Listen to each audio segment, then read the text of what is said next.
श्रीवर्धमानाय निर्धूतिकैलात्मने सालोकानां त्रिलोकानां यद्विद्या दर्पणायते।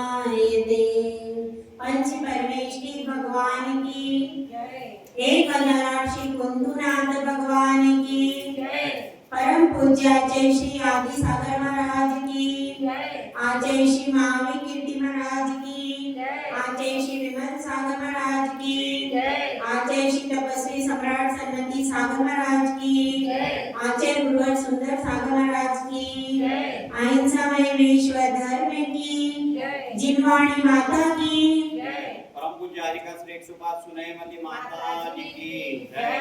हरिका संघ की जय। इस संसार में कई वस्तुएं होती हैं। हर वस्तु में अच्छाई भी है और बुराई भी है, लेकिन भगवान ऐसे होते हैं कि जिसमें केवल अच्छाइयां ही होती हैं। भगवान के मामले में हम कोई समझौता नहीं कर सकते, क्योंकि यदि भगवान के मामले में ही समझौता करने लगेंगे तो फिर उनमें और हमें क्या अंतर रह जाएगा।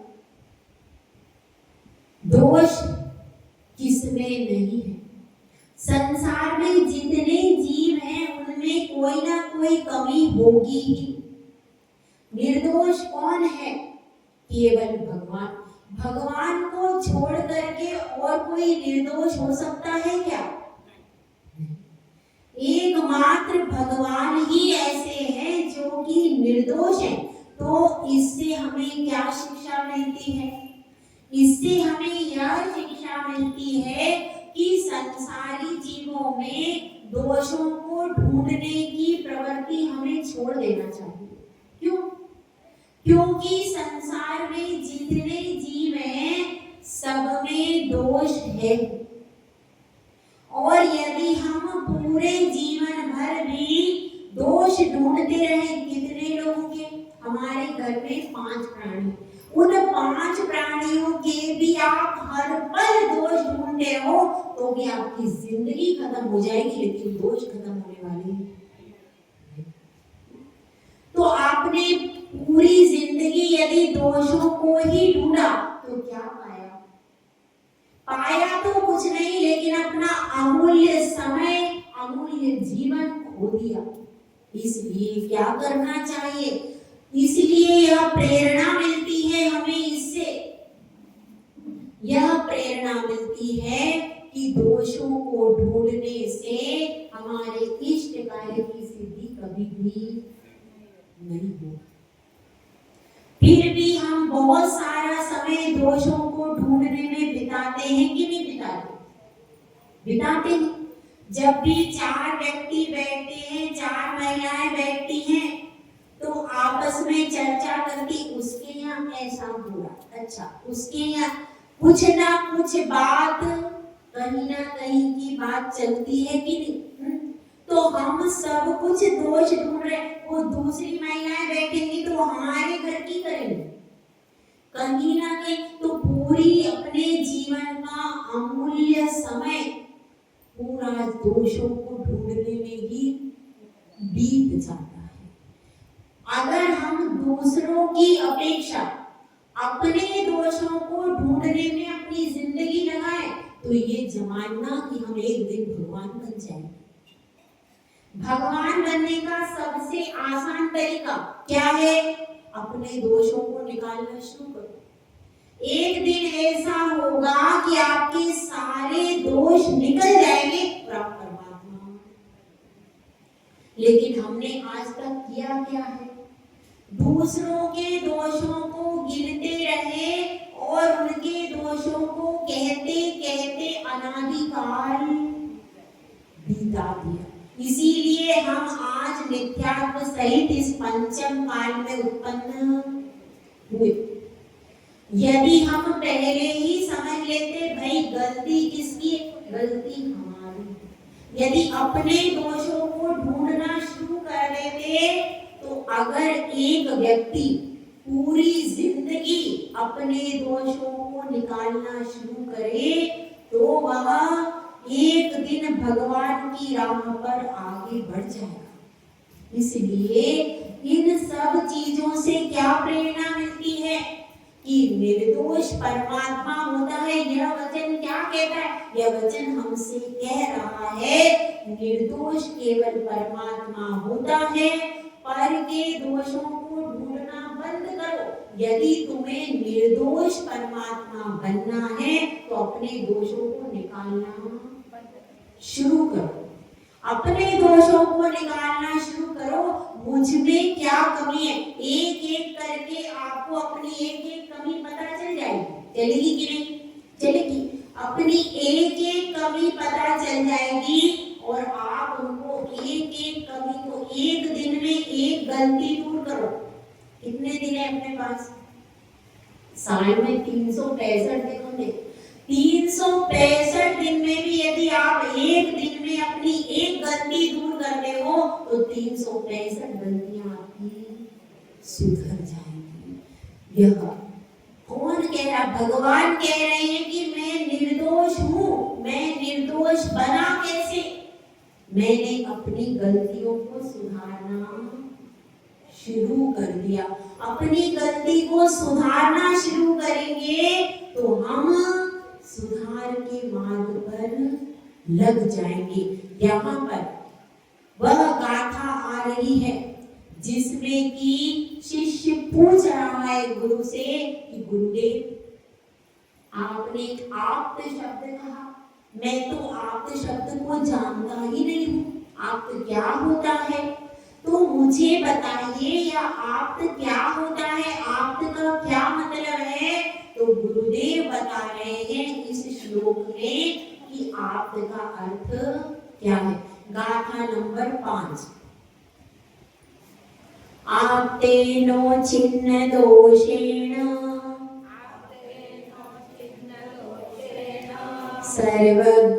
सर्वज्ञेनागमेशिना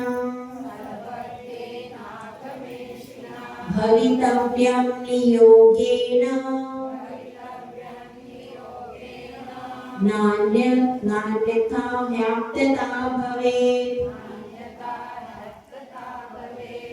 इसमें बताया गया है पूरा क्रम से ही चल रहा है। पूरी जो फिल्म होती है सीरियल से चलती है। पहले उसने कहा था मुझे महान बनना है, तो गुरुदेव ने क्या कहा? गुरुदेव ने बताया कि वीतरागी और सर्वज्ञ जो होते हैं वही महान होते हैं। फिर शिष्य ने कहा और धर्म का स्वरूप, फिर उनको क्या बताया? उनके पास क्या होता है? तो धर्म किसको कहते हैं? फिर धर्म की परिभाषा बताई और धर्म के स्वामी की बात बताई। और अब क्या बता रहे हैं? फिर उन्होंने कहा रत्नत्रय धर्म है। तो शिष्य ने पूछा कि सम्यक दर्शन किसे कहते हैं? पहला क्वेश्चन रत्नत्रय धर्म बताया था उन्होंने, तो अब उन्होंने पूछा था सम्यक दर्शन किसे कहते हैं? तो गुरुदेव ने जवाब दिया आप्त, आगम और तपोव्रता। 3 पर जो श्रद्धान करता है, 7 तत्वों पर जो श्रद्धान करता है वह कौन होता है? अब इसी में से शिष्य प्रश्न कर रहा है कि आप्त किसको? पूरा सीरियल से चलना, कहीं आप लिंक टूट जाएगी तो आगे का समझ में नहीं आएगा। इसीलिए पूरा लिंक से चल रहा है।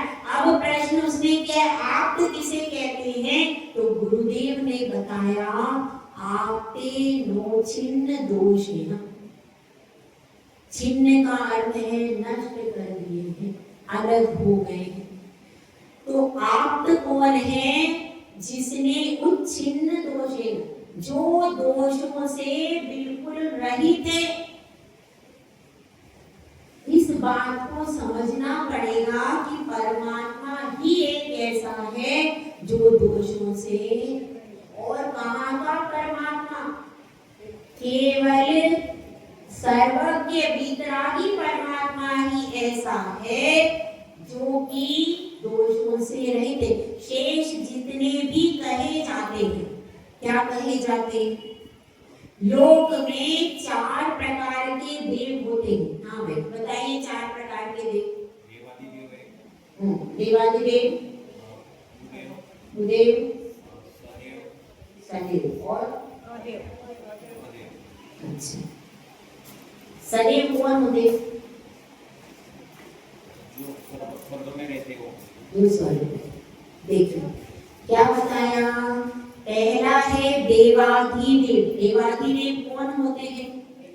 जो देवों के भी देव हैं, जिनको 100 इंद्र नमस्कार करते हैं, वो कौन है? देवाधिदेव। 100 इंद्रों के नाम याद है? बताइए बताइए। वासुदेव के 40, देवदर वासुदेव के 32, नंब वासुदेव के 24, ज्योतिष देव के 2, सूर्य और चंद्रमा, मनुष्यों का 1 चक्रवर्ती और तीरंजों का 1 सिंह। ये कितने हैं? 100 इंद्र। तो 100 इंद्र जिसको नमस्कार करते हैं वह कौन है? देवाधिदेव। देवों के भी देव है। और दूसरा ग्रेड क्या है? दूसरा है देवाधिदेव के बाद कौन आते हैं? सुदेव। सुदेव कौन होते हैं? जो कि सम्यक दर्शन से सहित है, ऐसे देव क्या कहलाते हैं? सुदेव। उनकी क्या संज्ञा है? सुदेव। तो जो सम्यक दर्शन से सहित देवगति के देव, कौन से? देवगति में रहने वाले देव जिनको सम्यक दर्शन है, ऐसे कौन कौन है? 24 भगवान के 24 यक्ष यक्षिणी जो भी मंदिरों में स्थापना होती है, वे सब नियम से सम्यक दृष्टि होते। जन्म के समय तो नहीं होते, लेकिन उसके बाद में ही वो तुरंत सम्यक दृष्टि अंतर मुहूर्त के बाद में हो जाते हैं और फिर जीवन भर सम्यक दृष्टि रहते हैं और बाद में मोक्ष में जाते हैं। उनका कन्फर्म रहता है। इसका 24 भगवान के 24 यक्ष यक्षिणी सम्यक दृष्टि ही होते। 100 धर्मेंद्र सम्यक दृष्टि ही होता है, वो कभी मिथ्या दृष्टि नहीं होता। तो ऐसे, मगर इनका क्या है? कुछ इनका ऐसा है कि ये सम्यक दृष्टि ही होती, मिथ्या दृष्टि नहीं होती। और 5 अनुत्तर विमानों में जो रहते, नवग्रह के ऊपर केवल सम्यक दृष्टि ही होते हैं, मिथ्या दृष्टि नहीं होती। और ऊपर कौन जाता है? केवल सम्यक दृष्टि मुनिराज ही जाते, तो वे सब सम्यक दृष्टि ही होते। तो इस प्रकार से कुछ जगह पर फिक्स है कि सम्यक दृष्टि रहते। तो अपनी बात क्या चल रही है? पहला देवाधिदेव, दूसरा सुदेव, तीसरा क्या है? उदेव। उदेव। उदेव से मतलब क्या है? जो देवगति के हैं, लेकिन क्या है?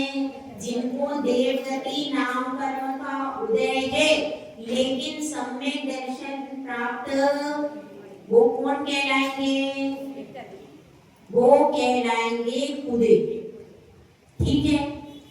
और जिनको लोग देव मान करके पूज रहे, लेकिन वो देव नहीं। तो जितने भी अभी यहाँ पर प्रचलित चल रहे हैं, वो सब देवगति के हैं, लेकिन वो सब मनुष्य गति के हैं। जितने भी पूजे जा रहे हैं, कृष्ण, राम, शिव आदि, हनुमान, ये कौन है? मनुष्य गति के, वो देवगति के भी नहीं है, वो तो सब मनुष्य गति के हैं। उन्हीं को देव मान करके पूजे जा, ठीक है। और उनका जो रूप है वो उसका राज्य के समय का या क्रीड़ा के समय का रूप है, तो वो क्या कहलाएंगे? वो देवगति नाम कर्म के भी नहीं है और वो कुदेवों की श्रेणी में आते, खोटे हैं वो।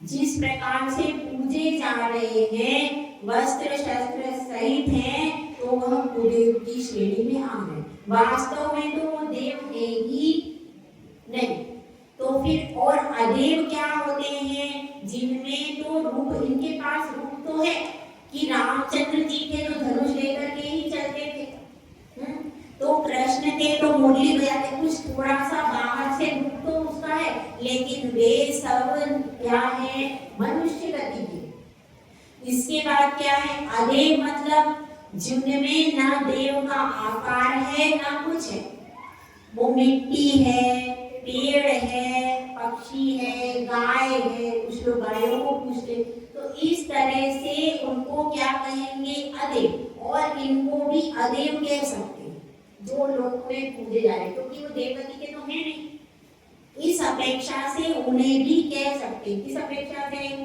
कि वो देवगति के, देवगति नाम का उनका उदय उनका है नहीं, है मनुष्य गति की, मनुष्य गति के, और देव मान करके लोग उनको पूछ रहे, तो वो भी मतलब देव की श्रेणी में तो वो आते ही नहीं।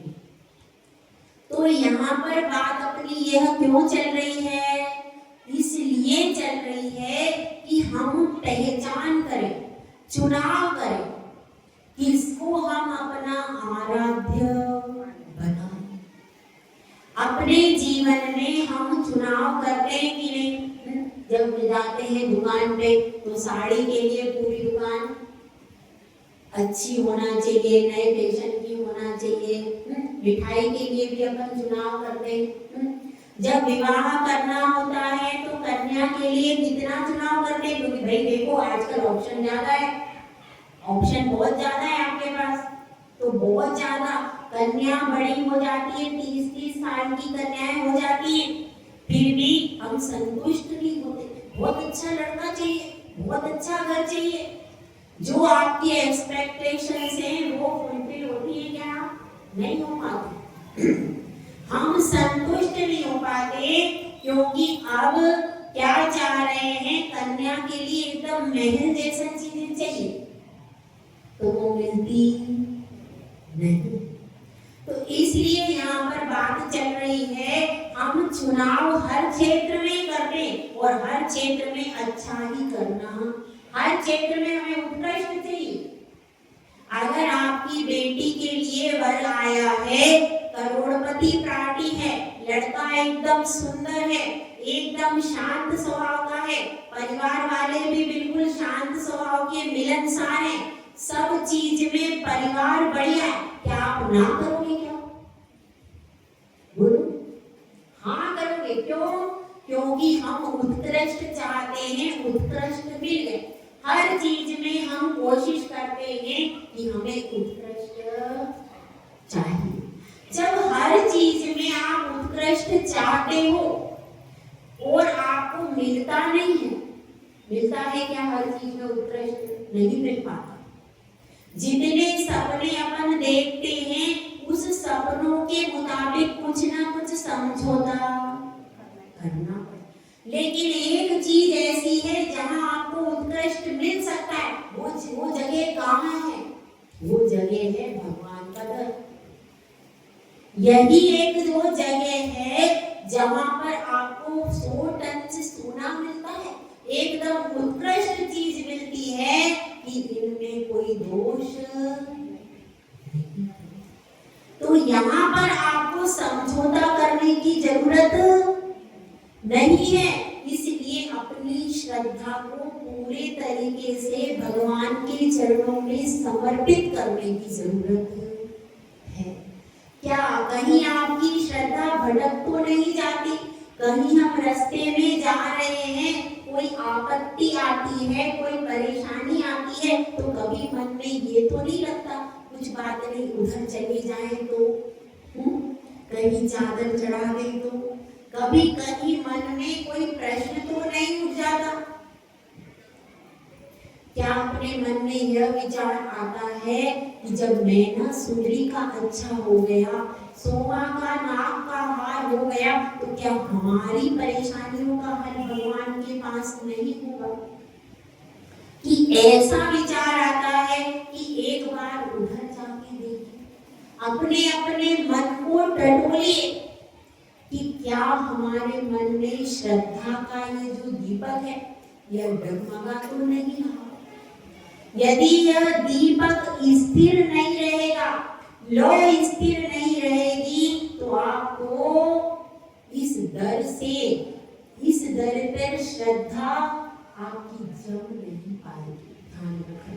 इसलिए जहां आप उत्कृष्ट हर जगह चाहते, साड़ी मेरी ऐसी हो किसी के पास ना हो, मिठाई में ऐसी खरीदूं कोई जिसके पास नहीं खरीद सके, अपनी कन्या का वर लाऊं तो लाखों करोड़ों में, जब आपके इतने बड़े बड़े सपने हैं तो सपनों का राजकुमार, सपनों का राजा वो भगवान आपके पास में है, तो उसमें आपको कोई भी समझौता करने की जरूरत क्यों है? क्या जरूरत है? यहाँ पर वहाँ आप बहुत सारे प्रयास करते हो, बहुत सारी मेहनत करते हो, तब जाकर के कहीं कोई बहुत अच्छा ऑप्शन आपको मिलता है हर चीज के मामले में बाजार में। सही है कि नहीं? सही है। लेकिन यहाँ पर आपको जैन धर्म में आपने जन्म लिया और आपको तुरंत हीरे का खान मिल गया, तुरंत हीरे जैसे भगवान मिल गए, सबसे उत्कृष्ट, तो बंधुओं उसको छोड़ करके जाने का अंदर से विचार कभी करना नहीं करना। अपना एक नियम कम से कम आप ले सकते हो, किसी भी परिस्थिति में अपने कुंथुनाथ भगवान को, अपने वीतरागी भगवान को छोड़ करके हमको कहीं जाना, हमारा अच्छा होगा तो हमारे भाग्य से होगा, और बुरा होगा तो भगवान हम तुम्हारे दर पर जाकर के गिर जाएंगे, तुम संभालो। और हमें विश्वास है, हमें श्रद्धा है, तुम हमें संभालोगे। जिसको ऐसी श्रद्धा होती है ना, उसके वह अपने आप भगवान का उसके ऊपर क्या आ जाता है, वह उसके सारे संकट टल जाते हैं। श्रद्धा आपकी मजबूत होना चाहिए। तो बात यह चल रही है, श्रद्धा को मजबूत बनाइए। आपके पास 100 टन से सोना है, आपके पास हीरे की खदान है, लेकिन आपकी श्रद्धा नहीं जम पा रही, इसलिए आप उससे कुछ प्राप्त नहीं कर पाए। जिस दिन श्रद्धा जम जाएगी, जिस दिन आपका पूर्ण समर्पण हो जाएगा, उस दिन आपका जीवन अपने आप सुधर जाएगा। तो यहाँ पर बात चल रही है, भगवान दोषों से रहित है, एकदम निर्दोष है। कौन से दोषों से रहित है ये आगे आएगा। अब क्या बात बताई, आपते नोचिन्न दोषेन सर्वज्ञ नागवेशिना। सर्वज्ञ कहाँ है? तो एक श्लोक आता है, यह सर्वाणि चराचराणि विधिवत् द्रव्याणि तेषां गुणान् पर्यायानपि भूतभावि भविता सर्वं सदा सर्वदा। इसका अर्थ क्या है? जिसने यह सर्वाणि चराचराणि विधिवत्, जो इसने समस्त चर और अचर पदार्थों को विधिवत यानी युगपत एक साथ जान लिया है, वह कौन है? सर्वज्ञ। सर्वज्ञ की ये परिभाषा है, यह सर्वाणि चराचराणि विधिवत् द्रव्याणि तेषां गुणान्। समस्त द्रव्यों की समस्त पर्यायों को एक साथ जो जान लेता है उसको सर्वज्ञ कहते हैं। यह सर्वज्ञ की परिभाषा है। सर्वज्ञ वही है जिसके लिए जानने के लिए, समझने के लिए कुछ भी शेष नहीं है। सब कुछ जिसने जान लिया, आता है ना मेरी भावना में, कौन सी लाइन आती है? जीते सब जग जान लिया। क्या आया? सब जग जान लिया जिसने, वह कौन है? वह सर्वज्ञ है।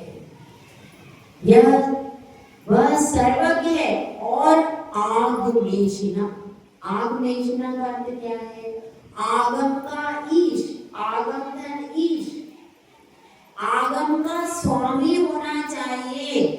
जो उपदेश देता है, यदि उसको आगम का ज्ञान ही नहीं है तो उपदेश कैसे देगा? नहीं दे सकता। इसीलिए सर्वज्ञ होना चाहिए, आगम का स्वामी होना चाहिए। ये बात अलग है, सर्वज्ञ कह दिया तो उसमें आगम समाहित हो गया। अब आपका यह प्रश्न हो सकता है कि जब आचार्य परमेष्ठी ने सर्वज्ञ कह दिया तो आगम तो उसके अंदर आ गया, तो अलग से क्यों कहा? हाँ भाई उत्तर दीजिए। हाँ, सर्वज्ञ कह दिया, अब उसमें आगम तो आ ही गया, सर्वज्ञ के बाद तो कुछ होता नहीं, तो यहाँ पर आगमेशना अलग से क्यों लिखा? नहीं, हर समय सर्वज्ञ नहीं रहते। हर समय सर्वज्ञ नहीं रहते, नहीं, हर समय सर्वज्ञ रहते हैं वो। जो समय शरण लगता है तो हर काल में थोड़ी रहता है। हर काल में सर्वज्ञ रहते हैं, वो विहार करते तब भी सर्वज्ञ रहते हैं, वो समूह शरण में बैठते तब भी सर्वज्ञ रहते हैं, हर समय सर्वज्ञ रहते हैं। एक बार केवल ज्ञानावरण कर्म का क्षय हुआ, अब जब तक उनका मोक्ष नहीं होगा तब तक, और मोक्ष के बाद भी वो सर्वज्ञ रहते हैं। पंचम काल में कहा अपने को देखने नहीं, इसलिए जिनवानी है इसको नहीं, ये बात है। सर्वज्ञ आगमेशिना ये शब्द अलग से इसलिए दिया है क्योंकि यहाँ पर जो प्रकरण चल रहा है वह जिनवाणी का चल रहा है, उनकी विशेषताएं बतलाते हैं। यदि सर्वज्ञ कह दिया तो उसमें सब कुछ समाहित हो गया।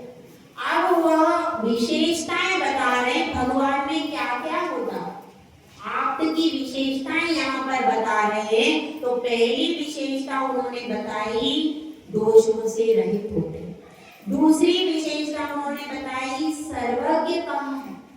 अब सर्वज्ञ में सब कुछ आ गया, लेकिन उसके बाद भी कई बार कह देते हैं तो भी विशेषता बताते, क्योंकि अल्प बुद्धि शिष्य है, उसको संक्षेप में समझ तो विस्तार करके समझाते हैं कि आगम के स्वामी है, समस्त द्वादशांग जिनवाणी है, उस द्वादशांग जिनवाणी के स्वामी हैं। यह भी उनकी विशेषता अलग से बताई है।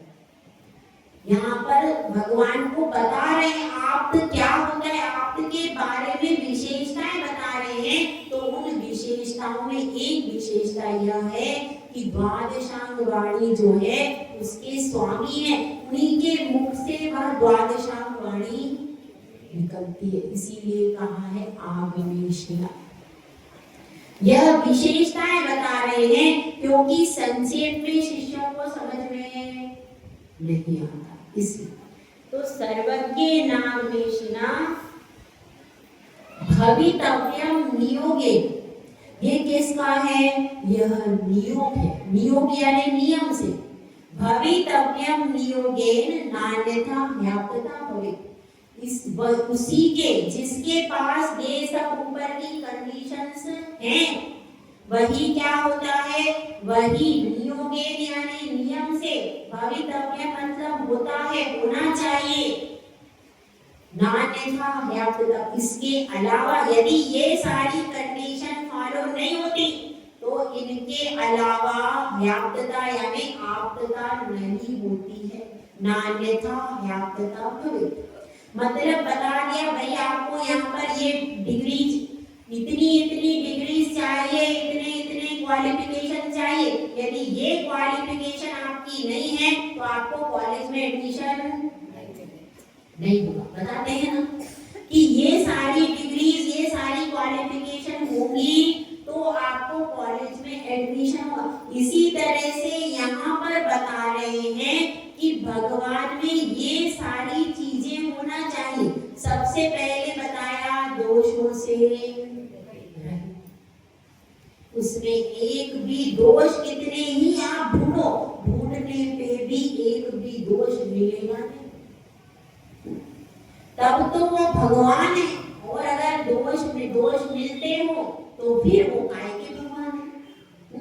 तो सबसे पहली कंडीशन कि आप कितना ही दोष ढूंढो, सारा संसार मिलके भी उनमें दोष ढूंढ ले तो एक भी ढूंढ पाएगा। इतने निर्दोष हैं। दूसरी चीज क्या है, अब इसमें सब कुछ क्या क्या आ जाता है, 18 दोषों से आगे बताएंगे। तो आपटे नोचिन्ह दोषेण, फिर दूसरी कंडीशन क्या बताई, सर्वज्ञ होना चाहिए आपको। यदि उनमें सर्वज्ञता का गुण नहीं है, यहाँ पर दोष से रहित कहा तो राग द्वेष भी दोष है। क्या है राग द्वेष? दोष है। तो यहाँ पर वीतरागता आ गई। जहाँ पर दोषों से रहित कहा तो वहां पर राग द्वेष भी दोष है कि गुण है? दोष है ना। तो इसलिए यहाँ पर दोषों से रहित में वीतरागता आ गई। दूसरा आ गया सर्वज्ञता, और तीसरा उन्होंने विशेष व्याख्यान किया है कि आगम के स्वामी, आगमेशिना भवितव्यम नियोगेन। इसके अलावा और किसी भी प्रकार से आप्तपना नहीं होता। आगमेशिना से हितोपदेशी गुण आया है। वीतरागता, सर्वज्ञता और आगमेशिना क्यों लिखा? क्योंकि हित का उपदेश वही देगा जो आगम का स्वामी होगा। तो ये तीन गुण उनमें होना चाहिए, इसके बिना आप्त नहीं हो सकता। इस बात को यहाँ पर हमें समझाया गया। आचार्य समंतभद्र स्वामी इस व्याख्यान से यही समझा रहे हैं कि अपने आप को दोष रहित व्यक्ति चाहिए। तो संसार में सिर्फ एक व्यक्ति दोष रहित है। कौन है वो? भगवान। भगवान। और कौन से भगवान? जो वीतरागी, सर्वज्ञ और हितोपदेशी हैं, वे ही भगवान क्या हैं? वे ही भगवान निर्दोष है, और कोई भी आपको निर्दोष मिलने वाला नहीं है।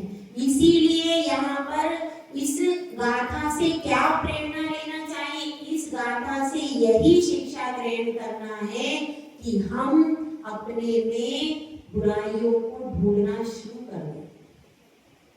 दूसरों की तरफ से दृष्टि हटा करके अपने में बुराइयों को ढूंढना शुरू करेंगे तो एक दिन हम परमात्मा बन जाएंगे।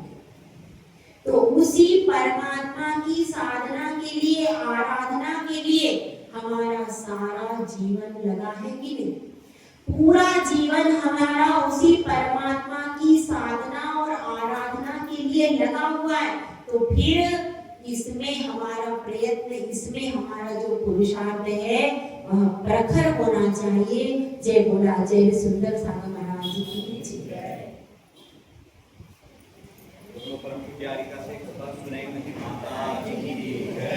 हरि का संग की जय।